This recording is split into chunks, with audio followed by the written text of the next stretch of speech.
All right, guys, so we got part 2 here. First part was, again, installing the outlet, the GFCI outlet, and now we finally got the nice dishwasher here. And what we got to do is we got to start running water and getting this whole thing set up, basically. So this is going to be, again, installing the actual plumbing for the dishwasher itself. Depending on your island, you may not have to do this, but what I'm going to have to do is I'm just going to cut this trim right here, right down to the floor, so that I can easily kind of just slip my dishwasher in here. So that's going to be my first step.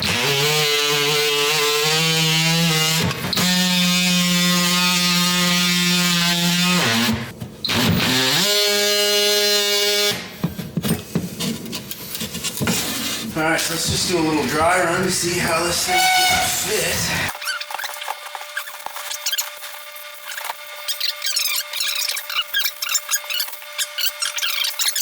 All right, so again, my drain line is right here, right? And my water supply is also on the same side. So that's nice. So what I'm gonna do is I'm gonna drill 2 holes for my drain and for my, maybe I'll be able to get through one actually. You know what? Let's wait and see, but I'm gonna drill 1 hole to start. You know, I'm gonna have to get a decent sized hole. I'm gonna have to use a masonry bit too. I only have a 1/2 inch, but anyways, we'll get this figured out, but I'm gonna have to drill a decent hole so that I can get my drain down. And also if I need to drill another one to get my water supply, but I might be able to put both down and go into my basement. So 7.5 inches there is where my stud starts. Okay, so here's my intake duct from what I just showed you guys upstairs. I know that because this is the water line I can see in there. So basically out to 9 inches what I did, just including, I know it's a little bowed and stuff like that. So basically this was 7 inches, right, to get up to the 7.5 inches to get to there. So 9 inches I'm on the other side. Now I have these doubled up on this side, as you guys can see.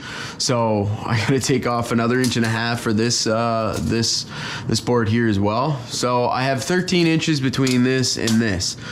Right, so if this is my 9.5, I'm gonna be pretty close. So technically what I'm looking for is like 10 inches, right, from this to here. Like if I can get it somewhere down here on 10 inches, right? So if I can have 10 inches would be this coming through the floor, except it would be more somewhere inside of here, most likely. Again, this isn't bad. I can move this around if I need to for my drain. But if I had my drain coming right here, this would be kind of perfect case scenario, right? So if I have my hole right here, I can run my water lines from over here up into that, and I can also run my drain, which is where it's gonna be right into here, because that's the old, whenever they had the house, I'm assuming, right, whatever they did, yeah, they had a dishwasher before, so I'm just gonna run right into this and just kind of, you know, hook onto this, which is all just taped up. So here would be my 10-inch mark, like, again, just like I was saying, so I'm like between the stud. The stud's probably pretty close. It's probably like right here. So what I'm gonna do is I'm just gonna measure out to, again, I know this isn't perfectly level. I'm just eyeballing it, again, DIY.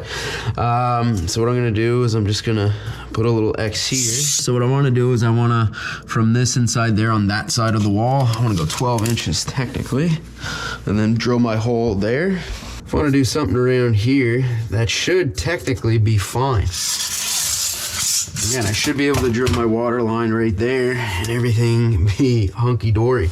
Because what'll happen is everything can kind of fit. It'll fit like kind of like right here once it's actually inside of that. This is far enough back and everything should kind of go down into it. So again, what I'm gonna probably do is I'm gonna run everything down into my basement. So this will just kind of be just a hole. So what I'm using here also is a masonry bit. So I can drill through the tile, just like what I'm gonna do. So technically what I'm gonna try to do is I'm gonna try to do a little pilot hole first. There we go. That's gotta be through it. All right, not too bad. As you guys said, I thought it was gonna be somewhere around here. That's a fine spot for it to be. Loosen this up. It's weird, usually everything's in metric, but must be American made. So, as you guys can see there, this just opens up. So you have your power, you got your hot wire and your neutral wire. They're already cut for you, which is nice. But yeah, so basically what I'm gonna do is, I got my power cord, so I'm just gonna attach this and your ground screw goes right in there. So what I'm gonna do is I'm gonna leave the ground like this. I'm going to just cut this wire, cut these things off. I guess this is for another dishwasher. I thought it was Whirlpool, but whatever, it's all good. What you wanna do before you do any of this though, is you wanna make sure you're feeding, right? You wanna make sure you're feeding your cord right where you want it. I'm just gonna cut these things off because I don't need them, because I guess my Whirlpool washer isn't set up like the picture shows. Just like that, just like that. But you're gonna kind of do, you know, about that much. So again, what you're gonna do is just gonna get it similar to the other ones that are down there as well. I'm no electrician or anything, but at least you have that wire exposed now, just like that. Might have took more on that side than the other one. We'll figure it out. If I have to take more off the white, I will. You're gonna attach your hot to hot just like this. You're gonna put them in your wire nut and then spin your wire nut. It's a little longer than the other. Put them in your wire nut just like this. And again, and you're just going to spin them. Spin the wire nut. I'm gonna be able to give a little tug. Be able to tug on that just like that, so that's fine. You're gonna do the same with your neutral as well. So you're just gonna grab another wire nut. I'm gonna take a little tug on this as well, so that they're not coming loose. And then what you wanna do is you wanna ground your, where is it? You wanna ground also your dishwasher. Similar nature, not too tight. It's gonna be a little tug on it, see what's going on. Seems all right. But yeah, that's how you kind of wire this. Now let's check to see if it actually turns on first. Let's see. Well, there we go. As you guys can see, all right, all that good stuff, which is good. So this has power now, which is great. There you go. The wire showing, make sure that you can't see any wire and you have some in the actual junction box like this sheathing. So this is my water system. So whoever did this, you know, had a pretty smart idea. There are some pros to this and there are some cons to it, you know, but honestly, in the size of house that I have, it's like 1,200 square feet up top and at the bottom, it's not too bad, right? So basically I have my water supply line, my hot water, and I have my cold water. White's hot, blue's cold, right?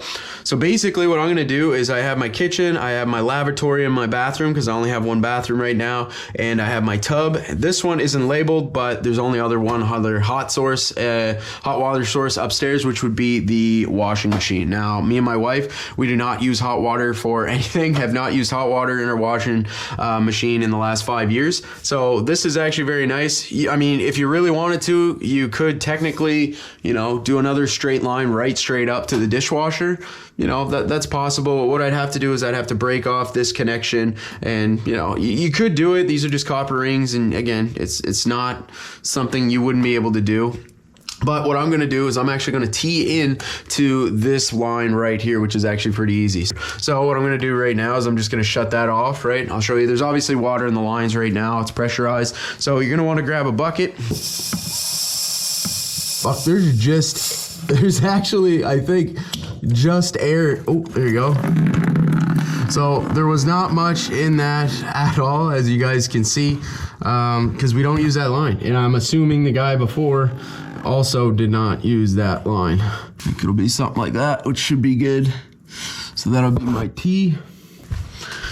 So this is the crimp tool. It'll go up to 1 inch as well. So again, it's a pretty cheap tool. Found it on Amazon. Only thing is you have to crimp all the way down. So and this one was a little closer to the side, but hopefully that's in there fine and there is no leaks and there should be water. So I got lots of pecs. I'm just gonna kind of cut somewhere here, just so I can kind of start messing around with the idea of what I'm gonna do. Again, my hose is gonna be right there. So I could either have my valve like right here, which is, I feel like gonna be easier than that, than having it behind there with the HVAC stuff. So I feel like doing something like this. Again, is this the best idea? I'm not sure. Man, this stuff works easy, eh? It's friggin' easy to cut. I'll have something like this, right, working here. Or I could have it down, just like this, right? And then I have turn on, turn off. I could even have something like that.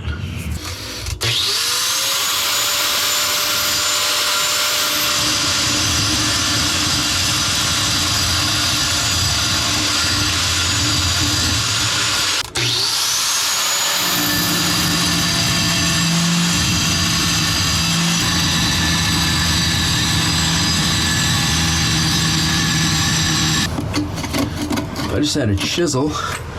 That would be better.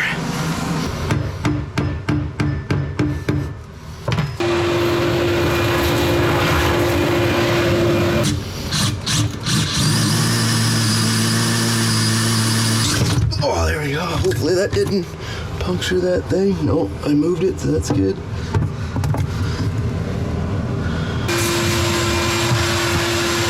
But what I'm gonna do now is I'm gonna move my drain right up into there. Again, it still had to be pretty big. I mean, still would have been close, that's for sure.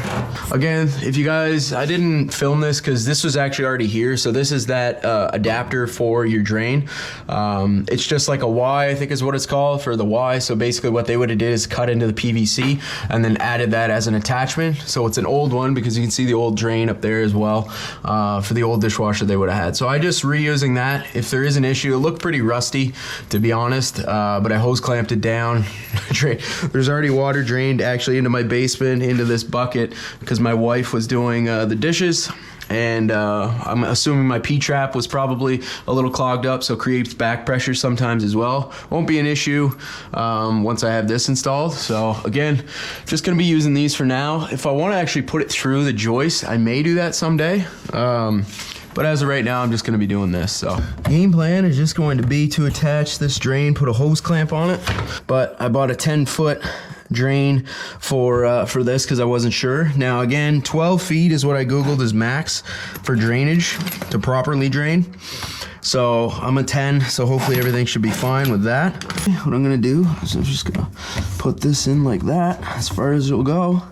I can't see this having to be too tight. It's not going to be much pressure anyways. It's a drain, so it's all going to be kind of pushed back. It's not going to hold pressure or anything like that, so it shouldn't be too big of a deal. Put a few more, you never know. Get this out. That's pretty good right there. So that's our drain line connected to the actual drain itself. So that's the hard part. So now what you got to do is you just have to connect your water supply line. So that Teflon tape will help out with sealing. Hopefully no leaks. And tighten it as far as you can go. And then you're gonna want to use your crescent wrench, or I think what I'm gonna do is take this spring off for a second, which would make sense. So I can get this in.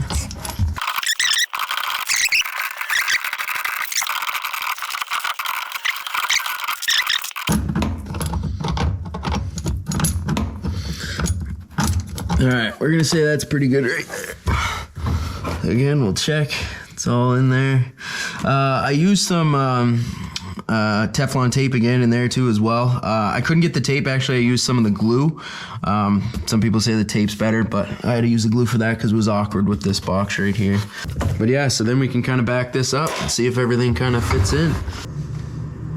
All right, so what I'm doing here is I'm cutting the PVC pipe. Everything is in the description below. I'm putting that clamp ring on there, but I'm setting this up as an adapter as well. It's just a shark bite adapter for my water supply line, as you guys can see here. I have some Teflon tape over top of that as well, as you can see that white stuff. And I'm just gonna hand tighten this first, then I'm gonna use my Allen or my vice grips to tighten it up. Again, if you have a crescent wrench, that's gonna make this easier. But basically that's it. Then I'm gonna use my my clamp wrench, which I also got on Amazon. Again, I know I couldn't show you guys the first part of me doing this on the other side because just my GoPro was just basically looking at the goddamn floor joist the whole time.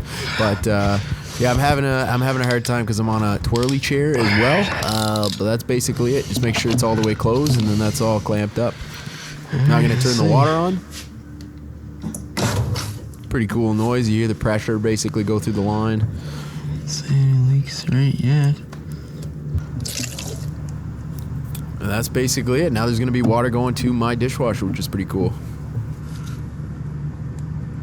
Checking for leaks.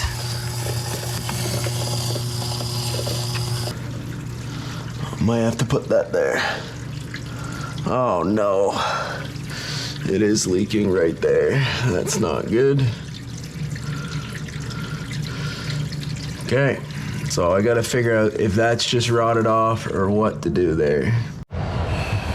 And I fixed it. There you go. So that was the fix. So basically I put it on the metal part, obviously where you're supposed to, not like where I was trying to half do it. Obviously the closer up, the better it's going to be as well. So that works. So what I did here is, again, this will be a little bit different. Again, I probably won't use these electrical clips the entire time. If there's something else, I may just run it actually through the joist. That's probably what it's going to be, but I want to make sure there's no leaks for a week, use it and all that good stuff. But as you guys can see, I did a little P-trap here at the end too. I don't think it matters as much. Again, I don't think you're going to get much sewer gassage from this because there is a P-trap on the back of the actual dishwasher itself. But this is kind of extra, right? So it'll all come down, right? And then water will sit here at all points. And there you can easily feel that there's water in there right now. So everything's good. It seems like it's all working, which is great. Again, this isn't perfect. This isn't professionally done or fixed up yet. Again, there's multiple ways that I could do this. Again, cut through my floor joist, but again, I'm waiting for a week and all that good stuff. But again, I'm not sure what this room is going to look like at some point too. The bathroom, again, that'll be another video showing you guys how to do a pump toilet because my septic tank is 4 feet off the ground. So again, I'm gonna have to have something special there to do this stuff too. But there you go, everything's working. Hopefully this showed you that anyone can do anything. Again, just be careful with this stuff. I'm gonna be monitoring this like a hawk for the next week. Make sure all my connections aren't loose, especially when they got so when they get so hot with hot water and all that kind of stuff. Gonna make sure the temperatures are fine on my dishwasher, all that good stuff too. If I have to adjust my hot water heater, all that good stuff. But yeah, so everything seems to be fine right now. Everything looks good. There's no leaks. Job well done. Easy that. Hope you guys enjoyed. Follow for more.